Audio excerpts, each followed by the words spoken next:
Horror tube বাংলাতে আপনাদের সবাইকে স্বাগত। শুরু হতে চলেছে আজকের নতুন পর্ব সিমলার একটি ভুতুড়ে হোটেলকে কেন্দ্র করে। সময়টা ছিল 2022 সালের মে মাসের মাঝামাঝি। গরমটা বেশ ভালোই পড়েছিল তখন।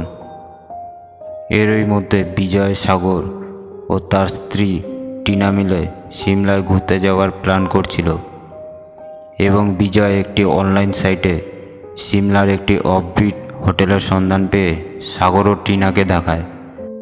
সেই হোটেলটির ফটো দেখে তাদের দুজনেরই খুব পছন্দ হয়ে যায় এবং সেই সময় ওই হোটেলের অফার থাকায় খরচও অনেকটা কম ছিল। তাদের সাধ্যের মধ্যে অত সুন্দর হোটেল পেয়ে যাওয়ায় তারা আর কোনো দেরি না করে তাড়াতাড়ি সেই হোটেলের 2টি রুম 4 দিনের জন্য বুক করে দিল এবং সিমলায় যাওয়ার দিন গুনতে লাগলো তারা। কিন্তু তাদের এটা জানা ছিল না যে তাদের এই সিমলায় ঘোরার প্ল্যান তাদের জীবনকে পুরোপুরি বদলে দিতে চলেছে। অবশেষে 1 সপ্তাহ পর তাদের ঘুরতে যাওয়ার দিন এসে গেল এবং হাওড়া থেকে ট্রেনে চেপে সিমলার উদ্দেশ্যে রওনা দিল তারা। এরপর তারা ট্রেন থেকে চণ্ডীগড়ে নেমে সেখান থেকে গাড়ি করে তাদের হোটেলের দিকে যেতে লাগলো এবং যতই সময় এগোতে লাগলো তাদের ঠান্ডার অনুভূতি বাড়তে লাগলো এবং অবশেষে 4-5 ঘন্টার জার্নির পর তারা তাদের হোটেলে এসে পৌঁছালো এবং গাড়ি থেকে নেমে সেই হোটেলটির এবং তার চারপাশের নিস্তব্ধ শীতল পরিবেশকে দেখে তাদের মনে খুশিতে ভরে গেল। এরপর তারা যে যার রুমে যেতে লাগলো, কিন্তু তখনই হঠাৎ হোটেলে ঢোকার সময় হোটেলের দরজায় ঘষা লেগে বিজয়ের হাত খানিকটা কেটে গেল। এতে তারা তিনজনই কিছুটা আশ্চর্য হলো, কারণ তখন ঠান্ডার জন্য বিজয় একটি ফুলাতা গেঞ্জির উপর মোটা দেখে একটি জ্যাকেট পরেছিল, আর সামান্য একটু ঘষাতে এত কিছু ভেদ করে হাত কেটে যাওয়া কোনো মতেই সম্ভব ছিল না। এই ব্যাপারটা তাদের কাছে কিছুটা আশ্চর্য লাগলেও কিছুক্ষণ পর তারা এসব কিছু ভুলে নতুন জায়গায় আসার আনন্দে মেতে উঠল। তারপর তারা খাওয়া দাওয়া সেরে বিকালের দিকে রেডি হয়ে আশপাশটা ঘুরে দেখার জন্য বের হলো, কিন্তু হোটেলের চারদিক শুধু জঙ্গলে ঘেরা ছিল, যে কারণে খুব বেশি দূর পর্যন্ত তারা যেতে পারল না।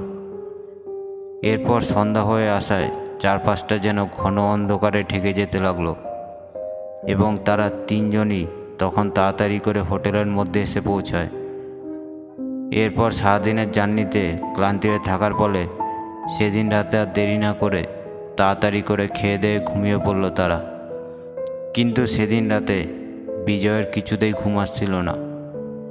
এরই মধ্যে তার রুমের জানলার বাইরে কাউকে দাঁড়িয়ে থাকতে দেখে বিজয় কিছুটা চমকে উঠল, কারণ বাইরে তখন প্রচণ্ড ঠান্ডা ছিল আর রাতও তখন 2টো বাজতে যায়। তখন যেই বিজয় নিজের রুমের দরজাটা খুলে বাইরে তাকালো, অমনি সে দেখল বাইরের জানলার সামনে কেউই নেই।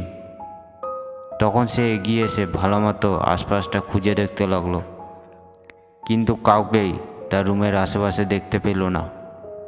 তখন সে ভাবতে লাগলো ঘুমের চোখে হয়তো ভুল দেখছে।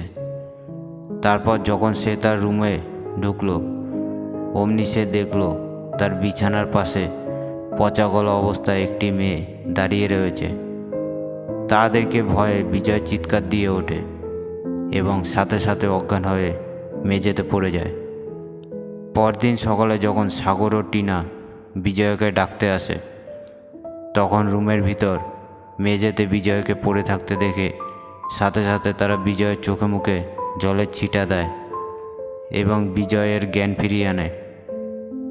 তারপর বিজয় হুঁশে এসে আগের দিন রাতের সব কিছু তাদেরকে বলতে লাগলো, কিন্তু সাগর এসব কিছু শুনে হেসে উড়িয়ে দেয় এবং বলতে লাগে, নিশ্চয়ই আগের দিন রাতে নিজের রুমে বসে মদ খেয়ে ঘুমের ঘোরে উল্টোপাল্টা স্বপ্ন দেখেছিস। কিন্তু বিজয় ভালো মতোই জানতো যে আগের দিন রাতে সে কী দেখেছিল, তাই সে আর কোনো কথা না বাড়িয়ে উঠে ফ্রেশ হয়ে যেতে লাগলো এবং তারপর তারা সকালের খাবার খেয়ে সিমলায় ঘুরতে বেরিয়ে গেল। এবং সারা দিন বাইরে ঘুরে সন্ধ্যার দিকে আবার তারা তাদের হোটেলে ফিরে আসে। কিন্তু এবার হোটেলে ফেরার পর থেকেই বিজয় মনে মনে ভয় পেতে লাগলো। এরপর তারা খেয়ে দেয়ে কয়েক ঘন্টা গল্প করে সময় কাটিয়ে যে যার রুমে ঘুমোতে চলে যায়। কিন্তু রুমে যাওয়ার পরও আগের দিনের চিন্তায় বিজয়ের কিছুতেই ঘুম আসছিল না। এরই মধ্যে হঠাৎ বিজয়ের রুমের দরজায় সাগর জোরে জোরে ধাক্কা দিতে লাগলো। ভয়ে ভয়ে সে উঠে দরজা খুলতেই দেখে সাগরের মুখ চোখ ভয়ে পুরো ঘামিয়ে রয়েছে এবং সাথে সাথেই সাগর তাকে বলতে লাগে, ভাই টিনা নিজের রুমে নেই, কোথাও খুঁজে পাচ্ছি না। একবার ঘুমের ঘরে দেখেছিলাম টিনার জানলার সামনে দাঁড়িয়ে আছে। পরে যখন আবার ঘুম ভাঙে দেখি টিনার রুমের মধ্যে কোথাও নেই। হোটেলের ম্যানেজারকে ডেকে সমস্ত লবি খুঁজলাম, কিন্তু কোথাও পেলাম না। তখনই হঠাৎ হোটেলের কিছু কর্মচারী দৌড়ে এসে সাগরকে বলতে লাগলো, স্যার আপনার ওয়াইফ হোটেলের ছাদে হেঁটে বেড়াচ্ছে। তা শুনে সাথে সাথেই তারা দুজনে দৌড়ে বাইরে আসে এবং এসে দেখতে পায় টিনা নিজের সমস্ত চুলগুলো এলোমেলোভাবে ছড়ে হোটেলের ছাদে হেঁটে বেড়াচ্ছে। কিন্তু ছাদে ওঠার তো কোনো সিঁড়ি ছিল না, তাহলে ছাদে সে উঠলোটা কীভাবে?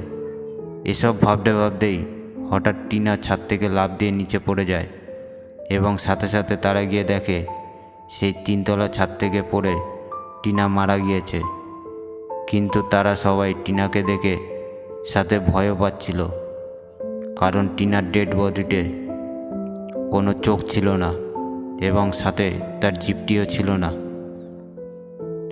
এরপর 1-2 বছর কেটে গেল। সাগর ও বিজয় সেই হোটেলের কাটানো রাত কোনো দিনও তাদের মন থেকে ভুলে যেতে পারেনি। আজও তাদের মনে একটাই প্রশ্ন ঘোরে, ওই হোটেলে সেই রাতে টিনার সাথে কি হয়েছিল এবং কেনই বা হয়েছিল। হরর টিউব বাংলার ঘটনাটি আপনাদের ভালো লেগে থাকলে সাবস্ক্রাইব করে দিয়ে আমাদের পাশে থাকবেন, যাতে এই রকম আরও ঘটনা আপনাদেরকে শোনাতে পারি।